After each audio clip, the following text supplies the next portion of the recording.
आज के इस वीडियो में मैं आप सभी से बात करने वाली हूँ मोक्षदा एकादशी व्रत के बारे में।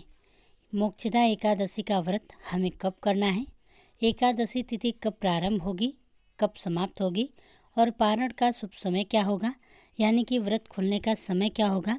साथ ही आज के दिन किए जाने वाले कुछ विशेष उपाय के बारे में भी जानेंगे तथा आज के दिन हम किस प्रकार से भगवान श्री हरि विष्णु का पूजन करें, कौन से विशेष उपाय करें जिससे कि समस्त प्रकार के पापों से हमें मुक्ति मिले और जो भी हमारे मन की कामना हो, जिस भी कामना से हम यह व्रत धारण कर रहे हैं यानी कि भगवान श्री हरि विष्णु का पूजन कर रहे हैं, वो बिना व्रत के भी अगर हम इस उपाय को करते हैं तो हमें हमारे जीवन के समस्त बाधाएं दूर होती दिखाई देंगी, पापों से मुक्ति मिलती है और समस्त प्रकार की जो कामनाएं होती हैं वह पूर्ण हो जाती हैं।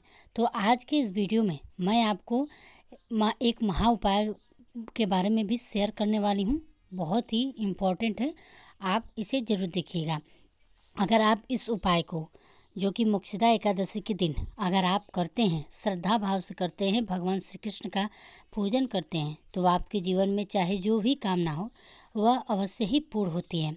क्योंकि मोक्षदा एकादशी का जो दिन होता है, यह तिथि बहुत ही पवित्र होती है, बहुत ही पावन मानी जाती है। इस दिन किया गया एक छोटा सा भी उपाय, एक छोटा सा भी पूजा का जो फल होता है वह हमें बहुत ही शीघ्र प्राप्त होता है और कई जन्मों तक हमें इसका फल प्राप्त होता रहता है और शीघ्र ही हमारी जो मनोकामनाएं होती हैं वह पूर्ण हो जाता है। तो वीडियो को पूरा ज़रूर देखिएगा। अगर वीडियो आज की अगर आपको पसंद आएगी तो लाइक भी कीजिएगा, साथ ही कमेंट बॉक्स में जय श्री हरि विष्णु जरूर लिखिएगा। तो चलिए सबसे पहले जानते हैं कि एकादशी की पूजा आपको कैसे करनी है और मोक्षदा एकादशी इतनी खास क्यों होती है। फिर उसके बाद आप सभी जानेंगे मोक्षदा एकादशी कब है। तो मोक्षदा एकादशी के दिन आप जब व्रत रखें तो सुबह जल्दी उठकर घर की साफ सफाई करके स्नान करें और इस दिन भगवान विष्णु का पूजन पीले रंग की सामग्री से जरूर करें। भगवान को स्नान कराकर पीला चंदन लगाएं, पीले वस्त्र अर्पित करें, पीले पुष्प अर्पित करें, पीले रंग के फल या पीले मिठाइयों का भोग भगवान को आज के दिन लगाना चाहिए, जो कि इस दिन को गीता जयंती के रूप में भी मनाया जाता है। तो आप भगवद गीता की पुस्तक का भी पूजन आज के दिन करें, भगवद गीता का पाठ करें। यदि संभव हो तो भगवद गीता की पुस्तकों का दान ऐसे लोगों को करें जो इन पुस्तकों को पढ़ने में समर्थ हो, इन पुस्तक के प्रति लोगों के मन में श्रद्धा हो। आप मंदिर में भगवद गीता की पुस्तक का दान कर सकते हैं। ध्यान रखें, कभी भी अयोग्य व्यक्तियों को धार्मिक पुस्तकों का दान नहीं करना चाहिए। यदि आप ऐसा करते हैं तो उसका दोष आपको लग सकता है। सुबह को धूप दीप जलाकर भगवान विष्णु के मंत्रों का जाप करें। ओम नमो भगवते वासुदेवाय नमः या ओम श्री विष्णुवे नमः या फिर हरे रामा हरे कृष्णा मंत्र का जाप भी आप सच्चे मन से कर सकते हैं।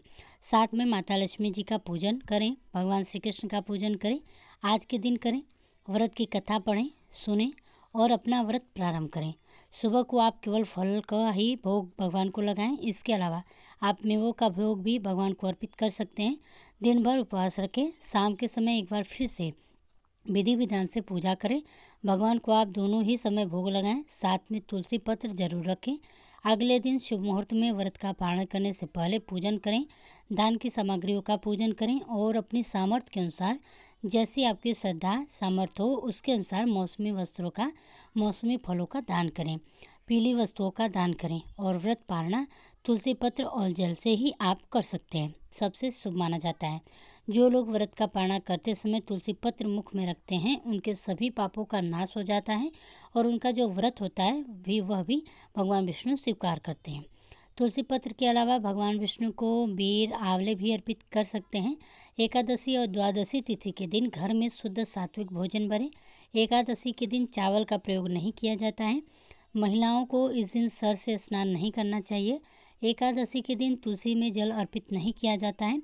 अब आइए जानते हैं कि एकादशी तिथि कब प्रारंभ होगी और कब समाप्त होगी और व्रत हमें किस दिन करना है। तो देखिए, मोक्षदा एकादशी व्रत के सभी शुभ मुहूर्त पारण समय के बारे में भी आपको बता देते हैं। देखिए, एकादशी तिथि प्रारंभ समय जो है 10 दिसंबर 2024 दिन मंगलवार की रात्रि को 3:44 यानी कि 11 नवंबर की सुबह 3:04 से एकादशी तिथि शुरू है और एकादशी तिथि की जो समाप्ति है वह 11 दिसंबर 2024 दिन बुधवार की रात्रि 1:02 पर एकादशी तिथि की समाप्ति हो रही है। तो इस बार सूर्योदय व्यापनी के अनुसार एकादशी तिथि का जो व्रत है, जो कि 11 दिसंबर 2024 दिन बुधवार को हो, सभी भक्तजन एकादशी का व्रत धारण करेंगे और व्रत का पारणा जो कि हरिवासर समाप्त होने के बाद किया जाता है। तो हरिवासर का जो समय है, द्वादशी तिथि का पहला चौथाई हिस्सा हरिवासर का होता है। तो द्वादशी तिथि की जो समाप्ति है वह है 12 दिसंबर 2024 दिन गुरुवार को रात्रि 10:27 पर द्वादशी तिथि समाप्त होती है। तो व्रत का पारणा 12 दिसंबर को सुबह 7:07 से लेकर सुबह 9:09 तक मोक्षदा एकादशी व्रत का पारणा किया जाएगा। इस व्रत का गौमूत्र यानी कि गोमूत्र से व्रत का पारणा है। यह संभव ना हो तो आप फल, जूस या तुलसी दल से व्रत का पारणा करें। 11 दिसंबर को ब्रह्म मुहूर्त का जो समय रहेगा वह समय जो है सुबह 5:15 से सुबह 6:09 तक होगा। सूर्योदय का जो समय है वह सुबह 6:35 से और सूर्यास्त जो होगा वह शाम 5:01 पर होगा। 11 दिसंबर को राहु काल का जो समय रहने वाला है वह सुबह 11:51 से दोपहर 1:01 तक होगा और 12 दिसंबर को दोपहर 1:01 से लेकर दोपहर 2:30 तक होगा। राहु काल का समय के दौरान कोई भी आपको शुभ कार्य या नया कार्य नहीं करना चाहिए, इस बात का ध्यान रखें। रेवती नक्षत्र सुबह 11:48 तक होगा। उसके बाद अश्विन नक्षत्र होगा। योग वरयान सुबह 6:28 तक। उसके बाद ववृतीन योग होगा। दिसंबर को रवि योग भी बन रहा है जो कि सुबह 7:04 से सुबह 11:48 तक होगा। भगवान का पूरे विधि विधान के साथ पूजन करें, कथा का श्रवण करें, भगवान जी की आरती करें, पुरुषोक्त मंत्र का आदि का पाठ करें, श्रवण करें, विष्णु सहस्रनाम आदि का पाठ करें या श्रवण करें। यह बड़ा ही पुण्यदायी फलदायी होता है। दोस्तों, अब बात करते हैं कि आज के दिन हमें कौन से विशेष उपाय करने हैं जिससे कि हमारे मन की समस्त कामनाएं पूर्ण हो जाएं। और अगर हम व्रत करते हैं तो भी भगवान श्री हरि विष्णु की कृपा हमें प्राप्त हो सके। और बिना व्रत किए भी अगर हम भगवान श्री हरि विष्णु का पूजन करते हैं, पूरे श्रद्धा भाव से इस उपाय को करते हैं, तो भी निश्चित ही भगवान श्री हरि विष्णु की असीम कृपा हमें प्राप्त होती है और हमारे मन की जो समस्त कामनाएं हैं वह पूर्ण होती हैं। तो देखिए, मोक्षदा एकादशी को गीता जयंती या गीता एकादशी के नाम से भी जाना जाता है। इसलिए आज के दिन भगवत गीता का पाठ करना बहुत ही श्रेष्ठ माना जाता है। भगवत गीता का पाठ अगर आप आज से आरंभ करना चाहते हैं, जैसे कि बहुत समय से आप सोच रहे हों भगवत गीता का पाठ करना और नहीं हो पा रही है, तो आज से आप गीता का पाठ करना प्रारंभ कर सकते हैं। प्रतिदिन आप भगवत गीता का पाठ करेंगे और अगर आप आज पूरा भगवत गीता का पाठ करते हैं तो इससे आपके मन की समस्त जो मनोकामनाएं होती हैं वह पूर्ण हो जाएंगी। अगर आप पूरा नहीं कर पाते हैं तो जितना भी संभव हो 1 अध्याय 2 अध्याय आज आपको भगवत गीता का पाठ अवश्य करना चाहिए।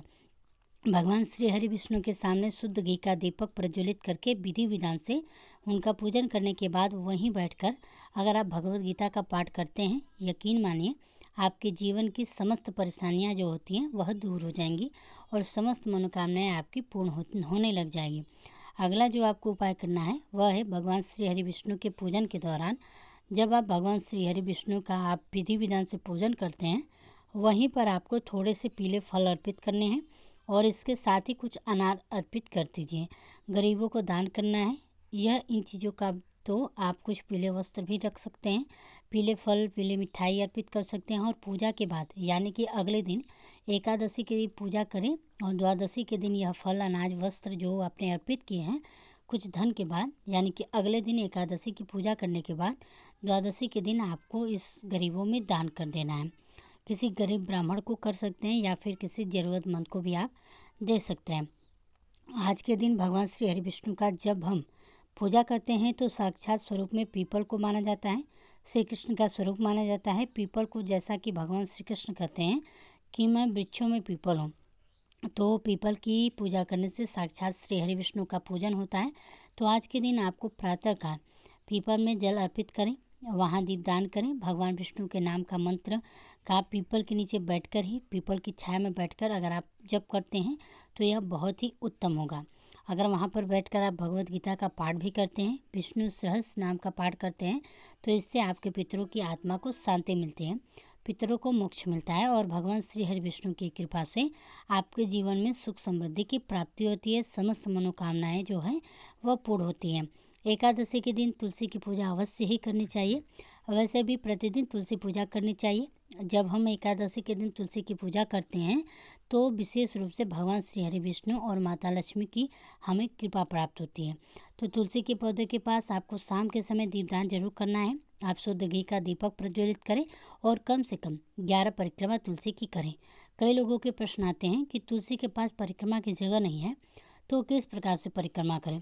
तो देखिए, एक ही जगह पर जहाँ पर आपने खड़े होकर माँ तुलसी का दीपदान किया है, मंत्र जप किया है, उसी जगह पर खड़ा होकर आप क्लॉकवाइज परिक्रमा कर सकते हैं 7 बार या 11 बार अपनी इच्छा के अनुसार। जिस भी प्रकार से हम सूर्यदेव को अर्घ देते हैं और जल अर्पित करने के बाद परिक्रमा करते हैं, उसी प्रकार से आपको तुलसी के सामने भी परिक्रमा करनी चाहिए। अगर जगह नहीं है आपके पास परिक्रमा की, तो आप तुलसी पूजा आप विशेष रूप से आप करें और तुलसी में पीले पुष्प अर्पित करें, लाल पुष्प अर्पित करें। विधि विधान से आप तुलसी की पूजा करने के बाद तुलसी माता को यानी तुलसी नामा अष्टक का पाठ कर सकते हैं या भगवत गीता के श्लोक का पाठ कर सकते हैं। तो इससे भी आपके मन की जो कामनाएं होती हैं वह माँ तुलसी की कृपा से वह पूर्ण हो जाती हैं। मोक्षदा एकादशी के दिन भगवान श्री हरि विष्णु को जो भोग अर्पित करते हैं, अगर आप भोग स्वरूप मखाने का खीर का भोग अगर आप अर्पित करें, उसमें थोड़ा सा केसर डालें और तुलसी दल के साथ अगर आप भगवान श्री हरि विष्णु को यह भोग अर्पित करेंगे तो आपके मन की जो कामनाएं हैं वह पूर्ण हो जाती है। क्योंकि भगवान श्री हरि विष्णु को मखाने की खीर में अगर तुलसी दल डालकर अर्पित करते हैं तो शास्त्रों के अनुसार मनुष्य की समस्त मनोकामनाएं पूर्ण होती हैं। आज के दिन भगवान विष्णु का अभिषेक करना चाहिए, लेकिन जब आप अभिषेक करते हैं, अगर आपके घर में दक्षिणावर्ती शंख है तो इस शंख में आपको थोड़ा सा कच्चा दूध केसर डालकर इसी शंख के द्वारा भगवान विष्णु का अभिषेक करना चाहिए। दोस्तों, आशा करती हैं कि आज की यह जो जानकारी है आपको पसंद आई होगी। पसंद आई हो तो वीडियो को लाइक कीजिएगा, साथ ही कमेंट बॉक्स में जय श्री हरि विष्णु जरूर लिखिएगा। अगर मेरे चैनल पर पहली बार हैं तो सब्सक्राइब करना ना भूलिएगा।